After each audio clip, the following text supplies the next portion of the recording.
जो और जिस प्रकार से इस निर्दयी सरकार ने हमें ये दरे बैठने के लिए मजबूर किया है, आज 22वां दिन हमारा पहुंच चुका है।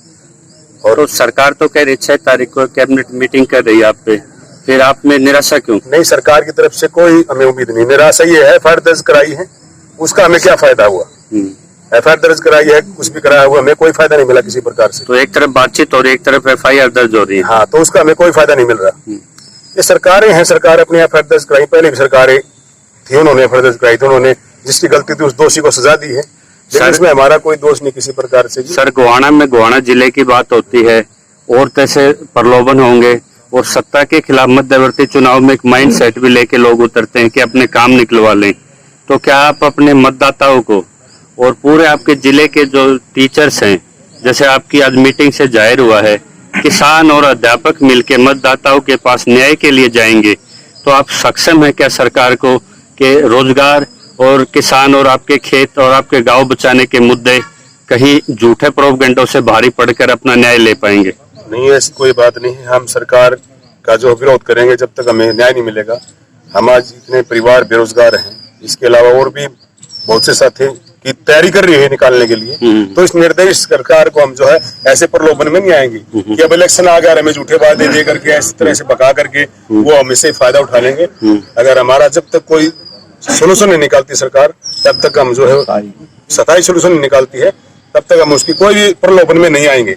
आप जब घर से निकले थे इनकलाब का नारा लेके, आज आपके साथ खापे भी आई हैं, आज किसान संगठन भी आए हैं, आपको सोसाइटी से किस तरह का वो मदद मिल रही है? हमें इस तरह का सहयोग मिल रहा है क्योंकि हम निर्दोष हैं। अगर हम निर्दोष नहीं होते तो ना तो हमारे पास कोई खाप पंचायत आती, ना कोई हमारे पास संघ आते, जिन्हें भी हमारे संघ है, क्योंकि हम निर्दोष हैं। निर्दोष होने के नाते सभी खाप पंचायतें हमारे पास आई है, चाहे वो दैया खाप हो, चाहे वो जटराना खाप हो, जो वो आतिल खाप हो। श्वेता डोले एक अन्वेषक रही हैं, हाँ जी, जिन्होंने बार बार इसका एनालिसिस किया है कि और भर्तियों पे भी एक पूर्वाग्रह रहा है, सरकार रोजगार विरोधी सरकार नजर आ रही है।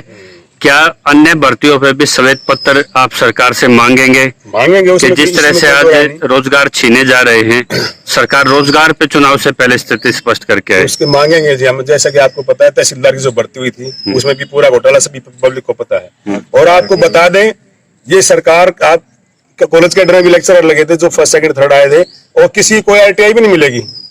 आपके इस मीडिया में के माध्यम से नहीं मिलती, कोई आरटीआई किसी की नहीं मिलती, चाहे वो किसी पोस्ट पे लगा है, न किसी के मार्क्स बताए जा रहे, न किसी के जिसका सिलेक्शन हुआ उसके भी नहीं बताया जा रहे, और जिसका सिलेक्शन हुआ है कोई क्राइटेरिया नहीं बता रही। आपकी समस्या एक कदम आगे है, आरटीआई भी नहीं की जा रही है, और एकेडमिक मार्क्स के साथ जो इंटरव्यू मार्क्स हैं, इंटरव्यू मार्क्स में दोनों सरकारों ने धांधलियां की हैं। लेकिन चूंकि आप 10 साल से लगातार काम कर रहे हैं, ये अपने तरह का हरियाणा का एक दूसरा या तीसरा मैटर होगा, तो ये एक तरह का स्थिति समझ नहीं पा रहा पूरा हरियाणा कि 10 साल के बाद कौन सा गुण दोष टीचरों में नजर आया। ये तो सरकार की मंशा साफ है, राजनीतिक रूप से उठा रही है इस चीज को, क्योंकि आज तक का रिकॉर्ड आजादी के बाद जब से देश आजाद हुआ है, पहला मामला ऐसा हमारा जो अध्यापक आज रोड में बैठे हैं, कोई भी अध्यापक जो निर्दोष अध्यापक नहीं निकाला था, इन्होंने इस सरकार ने निकाला है, जबकि गलती कमीशन की है। कमीशन ने जो है नंबर 25 से 30 के किए, जो उनके अधिकार क्षेत्र में है, उनका राइट भी था, लेकिन उनकी जो प्रक्रिया है उन्होंने गलती की है, जिसकी सजा हमें आज भुगतनी पड़ रही है। राजनीतिक दबाव, इसमें कोई दो राय नहीं। तो बड़ौदा के लिए आपकी क्या नीति रहेगी? बड़ौदा की हमारी रणनीति जो है, हमारी जो कार्यकारिणी है स्टेट बॉडी की, उससे डिस्कस करके हमने जल्दी मीटिंग रखेंगे। अगर सरकार हमारा कोई भी सोल्यूशन, स्थायी सोल्यूशन निकालती है, तो आगामी रणनीति हमारी बनाएंगे मीटिंग करके। खाप पंचायतों से हमारी तालमेल है। क्या मुद्दा आपकी बार चुनाव में वोट की चोट करने के सरकार से इंसाफ लेने की हालत? बिल्कुल यही इंसाफ होगा, वोट की चोट लेंगे जब तक इंसाफ नहीं मिलता। तो उसके लिए हो सकता है धरना छोड़ के आपको गली गली भी जाना पड़ जाए। बिल्कुल जाएंगे जी, इसमें कोई दो राय नहीं। घर घर जाएंगे हम, हर तरह से पब्लिक के बीच जाएंगे, उनकी जो सरकार की विरोधी नीतियां वो बताएंगे, और वो कोई दूर नहीं, हमारे भाई है। जनता किस प्रकार से आज लूट जा रही है। बड़ौदा का जो किसान भी सबसे ज्यादा पीड़ित है और वहाँ पे अध्यापक भी सबसे ज्यादा संख्या में है, आप उनसे क्या 1-2 लाइन का संबोधन, जो मदद आप उनसे चाहते हैं? उनसे हम यही कहेंगे जी, देखो हम किसान के भी बेटे हैं और अध्यापक भी हैं। अगर ये सरकार झूठे वादे लेकर के आएगी, कोई सोल्यूशन नहीं करती है, तो हम जो है उसका विरोध करेंगे। अगर कोई सोल्यूशन नहीं निकालती है तो इस प्रकार से हम कोई डेडलाइन रखी है आपने चुनाव से पहले? हाँ, डेडलाइन रखी है। चुनाव के टाइम पे तो आचारसंहिता का अड़ंगा डाल देंगे। हमारी कार्यकारिणी की जो मीटिंग है वो कल रखी है हमने, एक छोटी मीटिंग, और कल कैबिनेट की मीटिंग भी है।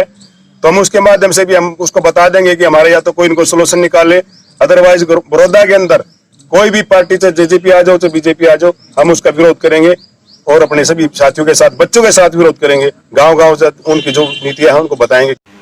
स्वयं पीड़ित टीचर की आप बीती सुनिए, देखिए ग्राउंड रिपोर्ट। यहाँ 21वां दिन चला हुआ। कितने बच्चे हैं आपके, मेरे किस पास स्टैंडर्ड 3 में? बच्चे हैं। बड़ा बेटा 12th क्लास में पढ़ता है और छोटे दोनों 10th क्लास में। तो जिनकी आजीविका आज खत्म होके सड़कों पे आ गए, तो फैमिली पे क्या असर पड़ता है सर इसका? पूरी फैमिली का जो खर्चा था वो इसी जॉब से चलता था। हालांकि अब मुझे दुख से बताना पड़ रहा है कि मैंने अपने तीनों बच्चों का एडमिशन गवर्नमेंट स्कूल में करवा दिया है, क्योंकि वो बल्कि बच्चों पर बहुत ज्यादा असर पड़ रहा है। वो इंग्लिश मीडियम में पढ़ते थे, अब उनको हिंदी समझ ही नहीं आती है।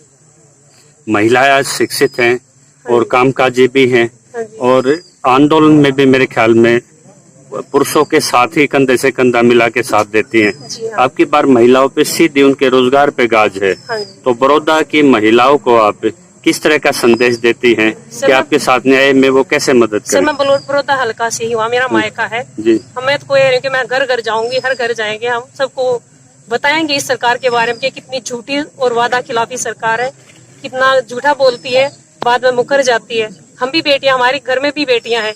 किसके बारे में सोचा इसने? किसी के बारे में नहीं सोचा। रोजगार के बदले हाँ जी। गोहाना को जिला बनाया जाए, हाँ जी। 24 घंटे बिजली दिया जाए, हाँ जी। या आपको अपने पराये के नाम पे आपकी वोट अगर प्रभावित हो, हाँ जी। तो रोजगार उनमें एक बड़ा मुद्दा रहे, हाँ जी। उसकी स्थिति में आप क्या देखते हैं आज के हालात में? उनसे पेट नहीं भरने वाला बाकी चीजों से। रोजगार से गृहस्थी चलती है, पेट भरता है, परिवार का पालन पोषण होता है, राष्ट्र सेवा भी है। और राष्ट्र सेवा भी है। बच्चों को शिक्षित करते हैं। अब 10 साल से हमारा इतना बड़ा एक्सपीरियंस हो चुका है, हमें इतनी सारी कोचिंग दी गई है, हमारे बच्चे इंटरनेशनल लेवल तक खेल रहे हैं, तो उन पर भी असर पड़ेगा इन चीजों का। अब नए टीचर मान लो ये लगाएंगे, क्या वो इतने एजुकेटेड होंगे? आपके आंदोलन से जो नई टीचर्स हाँ हैं, जी। जो नए डिग्री होल्डर्स हैं, वो काफी निराश हाँ हैं जी। कि हरियाणा में काम करना एक जोखिम हो गया है, हाँ जी। कभी भी 10 साल के बाद भी आपको बाहर किया जा सकता है।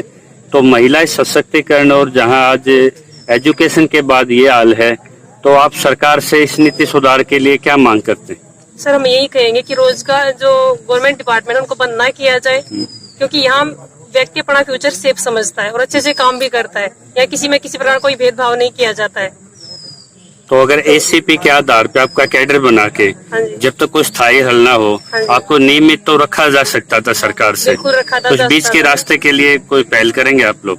हाँ जी, बिल्कुल रखा जा सकता था। बल्कि कोर्ट ने तो कहा ही नहीं कहीं भी कि इनको हटाया जाए। ये सरकार आपसी राजनीतिक द्वेष के कारण हमें हटा रही है, हमें राजनीति का शिकार बनाया जा रहा है। धन्यवाद।